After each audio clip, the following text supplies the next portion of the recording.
Good morning and welcome to this interview. We would very much would like to hear about ITTO, its multifaceted activities across different countries. But before getting into the whole thing, we have a large audience who will be seeing this interview. Large number of people will be girls. So can you briefly tell us about your travel as a girl in Malaysia up to this particular chair? Of course, I can start with that. So I was born and bred in Malaysia, and I grew up in a number of most rural areas in Malaysia because my father worked for the government, and so every 4 years you get transferred, right? So that was very, very inspiring because it opens the real challenges that people have when they don't live in cities and you're living in either smaller towns or villages. And the fortunate thing is, at least in Malaysia, education is key. It's a key thing, and the government has been very, very good ever since they gained independence in 1957 to afford education to all walks of life. So the levels and standards of education were very, very high during the time that I grew up. Now, as a girl, of course, I was very fortunate because I had absolutely amazing parents who never felt that a daughter should be hidden at home. And they gave me the freedom to be myself, basically. And so there was a lot of exposure from the time I was a child, and even my parents were very good at educating us in the right way. Home manners, manners when you're out in public, how you deal with people, the sheer courtesy and decency is at the very core of my upbringing. My grandparents also played a huge role.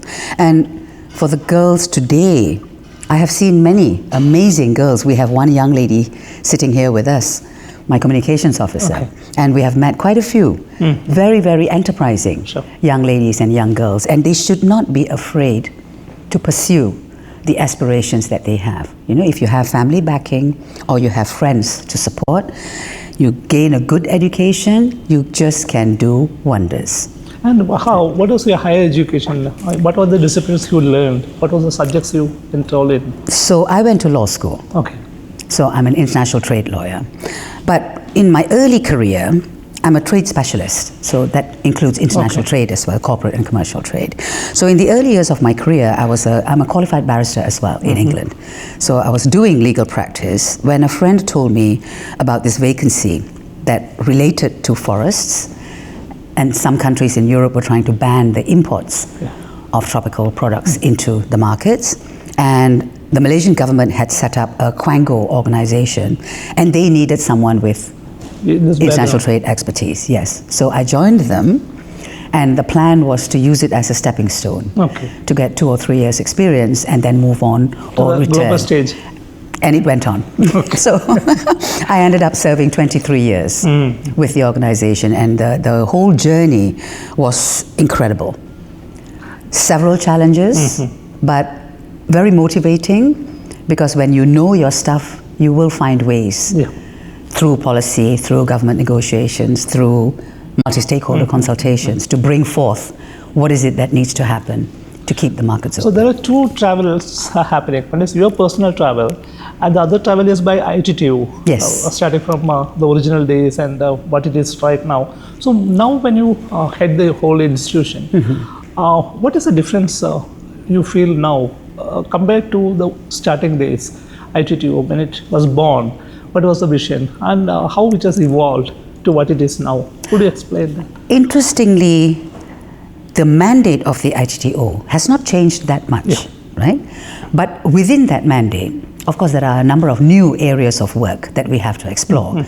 And so the work of the ITTO is governed by the International Tropical Timber Agreement.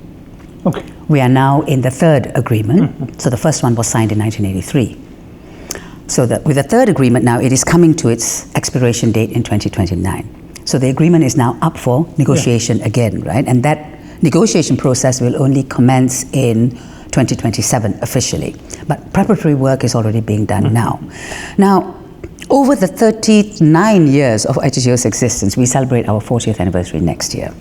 Over the 39 years, of course, the kind of work and the kind of projects that have been funded by our donor governments have evolved with the evolution of facts and challenges and opportunities that came along the organization's way. So we have a 50-50 balance between the membership. Okay.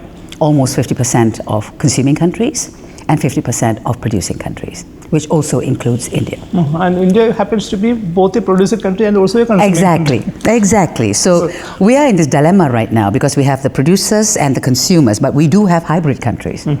For example, India can be one of them. Vietnam is another potential example. So these are the matters that are currently being discussed. Putting both the groups together, producers and consumers, how many countries are you dealing with? Well, we have 76 member countries at this point. So even that is on the table, that there should be just one membership. Okay. Right? So it's another matter that is being talked about, and whether they will succeed in all countries agreeing, because everything is done by consensus. Fine. So 76 countries is quite a huge number, and the diversity of these countries is also extremely huge. Absolutely. Countries at different levels, economically different, sociologically different, politically different, and concerned to trade. Also, there's a large number of differences across these countries. So there are countries which have got very limited expertise, capacity to deal with things. There are companies which actually make rules for the whole of the globe. So how do you deal with this balance within the... So this is where the ITTO is one of the most important. I wouldn't call it a commodity agreement as such, although timber is a commodity. But the dual mandate of the ITTO indicates that we are responsible for implementing sustainable forest management, encouraging the uptake of that, and the diversification of trade. You are absolutely right that the diversity in our membership is quite big. And in the sense, there are several advanced economies, advanced societies, and then we have others who are just growing. But this is where ITTO becomes a very key fora for them to share information and also share knowledge. And ITTO, as a membership-based organization, which came out of the United Nations Trade and Development process, offers guidelines. They offer guidelines like criteria and indicators for sustainable forest management. We have environmental and social management guidelines. We have done a lot of policy documents. And this is where membership gains, they benefit. So they all have to pay assessed contributions, but they have free access to everything that we discuss at Council and all the documentation that comes out of that process. There's a very interesting paradox in the origin of ITTO, basically because ITTO always stands for sustainability and clean production of timber. But originally, timber production was supposed to be absolutely contradictory to conservation. Like it is a natural forest on one side and the plantations on the other side. Yes. And both have totally different goals. And people had a feeling that these two things doesn't go along easily, because either you had to be conserving it or you just use the timber out of it. ITTO is one organization which came into existence to face the music right away. Absolutely. They just engaged with it. Yes. Now see, this is a contradiction and we are going to deal with it. How best we can produce timber without destroying the forest. Absolutely. And that was a big challenge which was taken up. And there are hardly very few institutions which take the problem on its face. And this is ITTO is one such organization dealing with it right away. There will be a large number of issues, but sitting across the table, negotiating, discussing, coming out with formulas. So, but there are some countries which are outside the whole game. Yes. Like for example, Myanmar. How do you deal with those type of countries? Myanmar is a member. Yes. Okay. Myanmar is a member, and at this point, of course, because of the instability in the country, we are unable to implement projects in that country. And no donors are happy to invest in Myanmar, although we have had a number of very, very good projects implemented in Myanmar, right? So I feel a little bit sorry with with this situation, actually, because Myanmar does need help. It does. The country and its people, they do need a lot of help. But at this stage, we just have to bite the bullet and pray that things settle down, and perhaps the donor community will also return. Big trees, natural forests are cut down, sold across. It happens because all the borders of Myanmar are at this point fractionized, right? So you have warring groups from their tribes, and so that can be can be a huge challenge. Yeah, at your level, you will be also looking at the whole globe from a different point of view. Like, for example, some 10, 15 years before, I personally felt that there will not be any war anymore. I had a feeling that humankind has become much more sensible. Correct. They are able to discuss things. But recently, I find that war is erupting in many, many different places. That's right. How does political instability affects the activities of ITTO? In quite a large way, actually, because we, as a 76-member organization, we have to work within the aspirations of our members.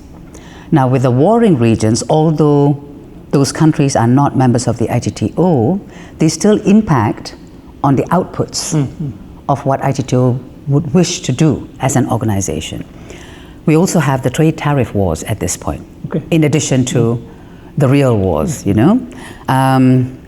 So it is a slightly unstable world at this point. And like you, 10, 15 years ago, I felt that humanity had reached an equilibrium where they did not feel that killing another human being was so necessary, although we did have still pockets of all these things happening, particularly in Latin America and in Africa. But what we see today is not something that any of us bargained for, right? So it is very, very difficult in that sense. And of course, with the trade wars, again, you know, countries' exports, imports are all being affected. It will, of course, result in an increase in prices. Yeah. Whether it's one of those countries that exports and then, exports, another country then reprocesses and then re-exports. It is all more or less that same chain. But then the destination markets now are being affected. Yeah, okay. Like, for example, earlier, trade has its own logic. If I'm going to sell something, I say that this is it. And if you are a buyer, you have your own reasons whether you can have options to buy it or not to buy it. So there's a negotiation process happening, and the trade whole process has its own logic of operating. But suddenly, recently what has happened is that there is other logic which is coming into trade. Like, example, whether I like you or not, whether you bought something which I have selling, political interests, alliances. So externalities are coming into trade. It is not just an innocent trade which is happening. How does ITTO look at it? So you see, with us dealing with the sustainable use of forests and also trying to diversify the trade, now many people out there have this perception that the ITTO is an organization that just fells trees, because they fail to understand this concept of sustainable use. Now, of course, there has been a lot of focus and interest in forests for as long as we know, for as long as we can live. I mean, you know Mahatma Gandhi's most famous saying, right? What we are doing to our forests is a mirror reflection of what we are doing to each other. That is what we see today. Great. Right? In the last 40 years, there have been a lot of interferences from externalities. And then comes the issue of deforestation. Now, we agree that deforestation is one of the worst impacts that can have on land use in any country. But at the same time, when we have that many developing countries who are just growing, they also need that land for agricultural products to feed their people. Now, again, this is a historical thing. It's a perennial issue. So all the advanced economies have already done that, and now the developing countries are doing that, and they come in with anti-deforestation rules and regulations. We have to incorporate that into our membership and into the way in which our member countries practice sustainable forestry. So plantation forests and natural forests, to us, they complement each other, so that you reduce pressure on the natural forests. We have seen forests internationally, globally, being degraded through overuse and no rehabilitation practices, best practices being put into the ground, you know, in terms of replanting with good quality seedlings, silviculture practices, right? So we have to work with all of this. Two things which I would like to ask you is, I understand that ITTO is into capacity building. Could you just explain what type of capacity building is ITTO actually engaged in? Okay, there are several elements to capacity building. One is applying the criteria and indicators for sustainable forest management. So that's training for the foresters, training for young foresters even, or for universities that run such courses. That is one element. The other element is legal and sustainable trade. Okay. We can also help them with what constitutes legal resources and what constitutes sustainable resources. Okay. To make sure that that circle is completed. We also do capacity building in CITES listings, because that is another huge challenge for many countries, particularly tropical countries, because several species are being proposed for listing, and once listed, they have to ensure that they manage that whole situation in the right way. And in that sense, again, ITTO has the expertise to help member countries in how to manage those listings and how do you manage the trade flows. And ITTO was also funding research projects. Yeah. And how do you identify the research areas where you are going to support? So with research, generally what happens is, you see, all our activities are funded by our donor governments, right? So when a research topic is brought to us, we then study it, we prepare a proposal as to why it is so important, and we pitch it to the donor member who's willing to maybe fund it, and it is agreed by council. Okay. So all these are proposed at the council session. So ITTO is completely funded by governments? Or yes, completely by governments. Okay, fine. So because the agreement, the ITTA agreement specifies how to calculate a country's contribution. Okay, fine. And that has been sustained all through the 40 years? Yes. Whether there were ups and downs in the funding? Of course there's ups and downs. Because we have member countries who don't pay. Why? Because they get a lot of bilateral assistance from different donors. Okay. And so they feel there is no need for them to be active inside ITTO and wait for projects to be funded, right? So that is a bit of a misnomer where the ITTO is concerned. So every year we run on approximately nearly $2 million deficit. Oh, that's so, okay. Yeah, but we managed to still be active. In the title itself, you have the word tropical, and are all your member countries tropical countries? No. The producing countries, yes, but the consuming countries are not. Yeah. You see, when the ITTO was first established, it all came about because the consuming countries felt that they needed to give something back to the producing countries. So this is a collaboration. It's a perfect example of a sustained partnership between the consuming countries and the producing countries. But then that by itself can bring in a big amount of conflict of interest. Like for example, because consumers have their own concerns, producers have their own. I will just give an example of oil. Like for example, when you, at the international platform, when we debate oil to reduce carbon emission, when all the discussions were happening, the countries which are most affected by climate change, especially the Pacific Island countries, they cry because our country is going to be underwater. Yes. So that's their concern. But there are other countries who produce oil. So they cannot, because their economy is entirely dependent upon oil. Absolutely. So these two type of countries, the concerns are totally diametrically opposite. So do you have that sort of a scenario where you manage both the consuming countries and the producing countries? So in the earlier years, things could get quite hot. Right? But you see, with forests, everybody has a common interest in the sustainability and the need to maintain forests. And between our membership, they also understand the concept of sustainable use, right? Without degrading too much. So in the last, I would say last 15, 20 years, things have calmed down very much. So but both teams are converging. Yes, they are converging, and sure, they have differences of opinions, which is why our council sessions are the perfect opportunity for members to speak up, and then they discuss, and then they find a way forward. Our duty as Secretariat is to try and help them find solutions. I'm a solution-orientated person myself, right? So we try and find solutions in how they can actually move forward as continuing partners. And this is why a lot of them tend to find projects that they wish to fund.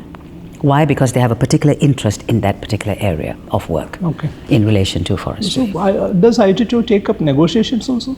Yes, we do. And we have a specialized team who do the negotiation process? 2 or 3 of us, yes. We've had experience in the negotiations. Could you give a very interesting case of an interesting negotiation which you had? Right. So one of those would have been, let me see. So you see, with a number of countries, they have a wildlife unit which is separate from the forestry unit, right? So one of the items there was how they could converge both in order to maintain and sustain wildlife. Now, that was very complicated.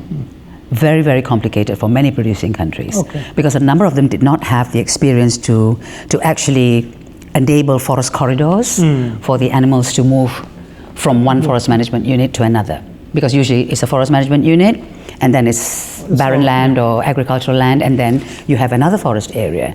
And so a number of these areas were being destroyed, particularly by herds of elephants and everything, right? So that took a while to sort out, but then the corridors idea was formed, right? The other, sorry, go ahead.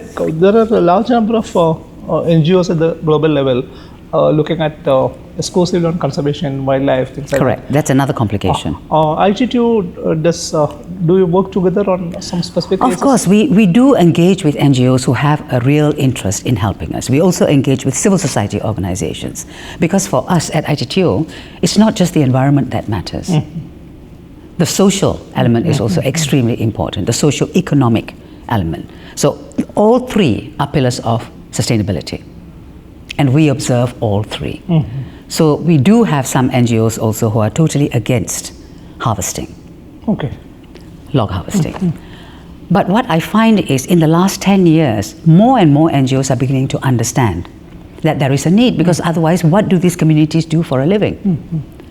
With sustainable harvesting, you create employment, you bring them revenues. We have also incorporated now agroforestry practices, as you can see with the Teak Conference, right? So agroforestry is also absolutely key. So we have implemented a few very good projects on agroforestry accompanying forestry, so that the income is diversified. You know, you're not solely reliant on cutting one tree and making money out of that one tree. Because with sustainable harvesting, you can only remove 3 trees maybe, or 4 in 1 hectare. So that's not many, because there are many trees that need to be maintained within that, right? So diversifying the species, even fruit trees. Fruit trees produce good wood. Mango, durian, jackfruit, all these trees, right? So you intersperse the planting. I remember a large number of issues of ITTO newsletter speaking about reduced impact logging. Yes. So that was one of your core areas where you invested a lot of time and energy. Correct. To make that conversion happening. Exactly, and we just re-released an update on the reduced impact logging as a Wikipedia page, so that everybody can look into what reduced impact logging is. That's important. Basically, one big difference is that the consuming country has got little biodiversity. The producing countries have got huge biodiversity, and they are at a stage where they have to. There is a global pressure on conserving the biodiversity. At the same time, the country has to move its economy up. Yes. So there's a debate between conservation and development. What is that? How is that fight happening at different countries in different? You are the best person to because you look at things from a top point of from a global perspective. You know, how is this development versus conservation debate manifesting in different ways at different countries and different places? Sure, there is a lot of pressure, of course, on developing countries, particularly tropical countries, under the Convention on Biodiversity, right? Now, the beauty is ITTO implemented a project some years ago. We call it the Emerald Triangle Project, and that was in the Mekong Basin. And I think there were 16 projects that were implemented with the funding that was available at that time. And the output from that project indicated that sustainable harvesting does not destroy biodiversity. Because sustainable harvesting is taking one tree out or another tree out. As I said, you can only take a maximum potentially of 3 trees, max, right? So it's not disturbing the ecosystem of that forest management unit. And that was an excellent finding. You know, so we do encourage our member countries, of course, to look at the conservation of biodiversity. And that big, huge 16 project thing that was implemented was also in collaboration with the CBD. So they know that there is not that much damage. If it's complete deforestation, of course. Degraded forests also have an issue. This is where we are also encouraging reforestation and afforestation. The forest landscape restoration effort needs to be ramped up, big time. Of course, it needs funding, but it also needs national willpower. There needs to be national government's full political commitment to help with those efforts. You know, it has to be a multi-stakeholder type thing, so that the local communities and the people can also benefit from that.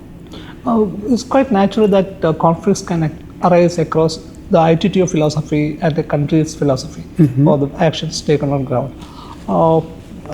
Can you remember a specific case where you think that it would have been better if they did it this way? Well, so I've been with the ITTO since 2018. A number of projects, of course, were implemented before I joined the ITTO. Of course, I was aware of a lot of the work because I used to follow the work of the ITTO. Sure, there were some cases where things could have been done a little bit better. You know, there were a few, not many.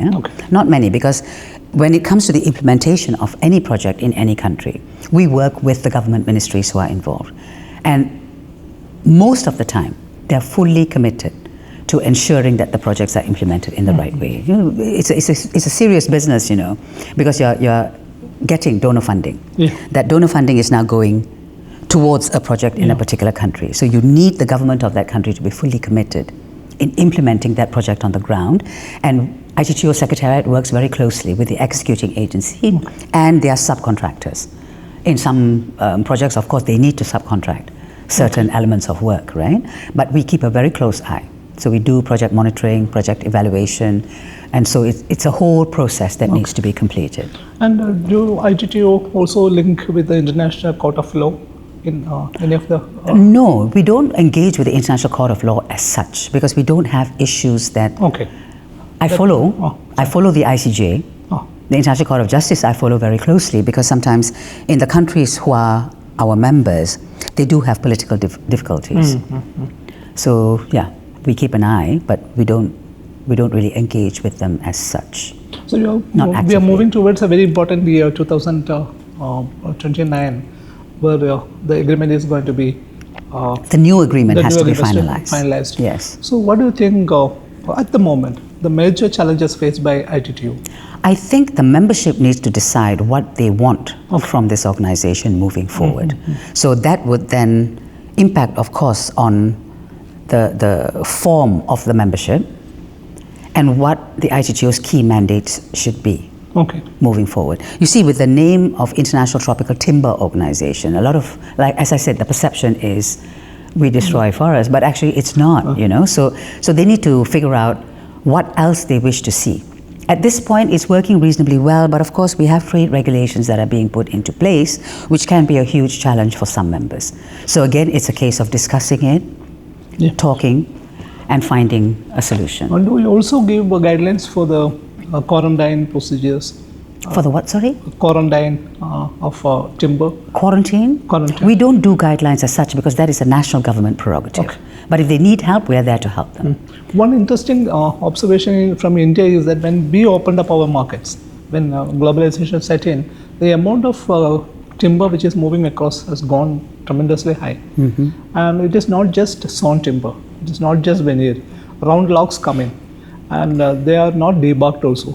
So with bark they come over. That has brought in a large number of bark beetles into our country. Ambrosiae beetles. And we also had a large influx of the giant African snail, which is a major invasive species.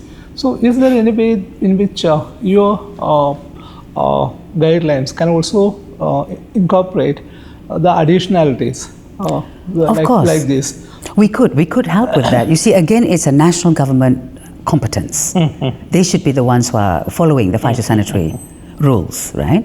Because I remember even 25, 30 years ago, there was a hell of a lot of problems because they were not observing the phytosanitary rules, or they were not kiln drying it enough, and you get fungus, you get bugs, you get all kinds of things, right? So that's a good point, actually. We could look into that to ensure that all other members can... I personally very much appreciate the position taken by ITTO in growing good timber, safely growing timber without reducing biodiversity. But also important is the process in which it is moved from one place to another. When anything moves, it is not just that thing that moves. It takes along with that a large number of organisms. Of course. Along with it. Which is why, personally, I feel that the export of raw logs is not really advisable. It's not needed, right? Countries are failing to add value in country. They need to understand that if they process it in country, that increases the value. It increases the value. You provide employment for your people also, rather than just exporting raw log resources abroad. You know, you lose that value-adding opportunity. Yeah, you can drastically reduce the amount of organisms traveling along with Exactly. You see, doing things like that would be the best thing. Don't import raw logs either. Why? Why, right? Make sure that it's processed at least into sawn timber. Yeah. At least, you know. Even if it is not chemically treated also. It doesn't have to be chemically treated as such, because with most tropical timbers, they need kiln drying to remove the moisture, right? So if they're kiln dried to the right temperature, they're fine. They don't carry pests. ITTO also supports technology upgradation or technology. Yeah, we do help with that. Yeah. And we have implemented a few projects now utilizing technology. Okay. So we have 2 more that are coming into play now, but we haven't piloted. We are planning to pilot them. But we do like incorporate for example, new reduced technology. energy use in timber processing, timber. Yes, that many countries have already implemented. Okay. For example, my own home country, Malaysia, they have implemented this use of waste Okay. for heating up the kilns. Okay. You know, so you don't burn the sawdust unnecessarily, right? Okay. Things like that. You know, so it's getting connected to many other scenarios. Like for example, climate change on one side, energy use on the other side, biodiversity loss on the other side. So I can see, talking to you, I understand that ITTO is connected to many different things. yes, It's not just a timber. it's not just timber, Timber. because it all impacts on forests. Yeah. That is the resource base. That is the key. It's the core of what ITTO member countries do for a living, right? So we have to manage, and I think the most important thing is to find a balance. Yes. I mean, of course, we have had many parties calling to move away from fossil fuel, but there is no other energy source that can fill that gap. As cheap and as easily accessible as that. Right? So the world needs to learn how to live with What is available? a balanced approach and what is available. I think that's the most important thing. Climate change, of course, is something that many people think is well, how can I put this? So climate change is there, and you see historically the world's temperature and the world's environment evolves. Yeah. Every 100 or 150 years you have this weird cycle, and then things calm down, and then it's steady for a while, right? So it could be that is happening right now, but we are also conscious that there are countries who are still emitting much more, right? So that's the other thing. So for the countries who know that there are climate change mitigation, adaptation, and challenges to face, then they should also understand that those emissions need to be reduced. Yeah. They have to agree to reduce, which is why the climate change COPs, the Conference of the Parties, every year there are many discussions. Yeah. And then governments agree on certain things and they don't agree on certain things. Then it is reintroduced again at the next COP session. That's a very interesting point. You are dealing with 76 countries, and each of these countries will be having their own different carbon footprints. Correct. And you are dealing with high carbon footprint countries and also very low carbon footprint countries. Is energy or carbon emission has been part of your discussion process when you discussed timber? Yes, definitely. So it's coming in more and more now. Is it? Right? So we do have countries who are quite interested in us helping them with carbon credits, but I'm not so in favor of credit trading because it has been around for 20 years and it is still a little bit volatile. Right? Yeah. But we're interested in carbon accounting. Okay. Carbon accounting of natural forests and standing forests, and that has found its way into the climate change discussions, which is nice, but it's going to take a little bit of time before something actually concrete can come out of it. We would prefer what you call credit sharing. Okay. Rather than trading. Okay. Because with trading, the gap in the prices or the diversity in the prices is quite wide. Yeah, actually in the initial stage what happened was that there was nothing positive happening, but the trade is happening. Right.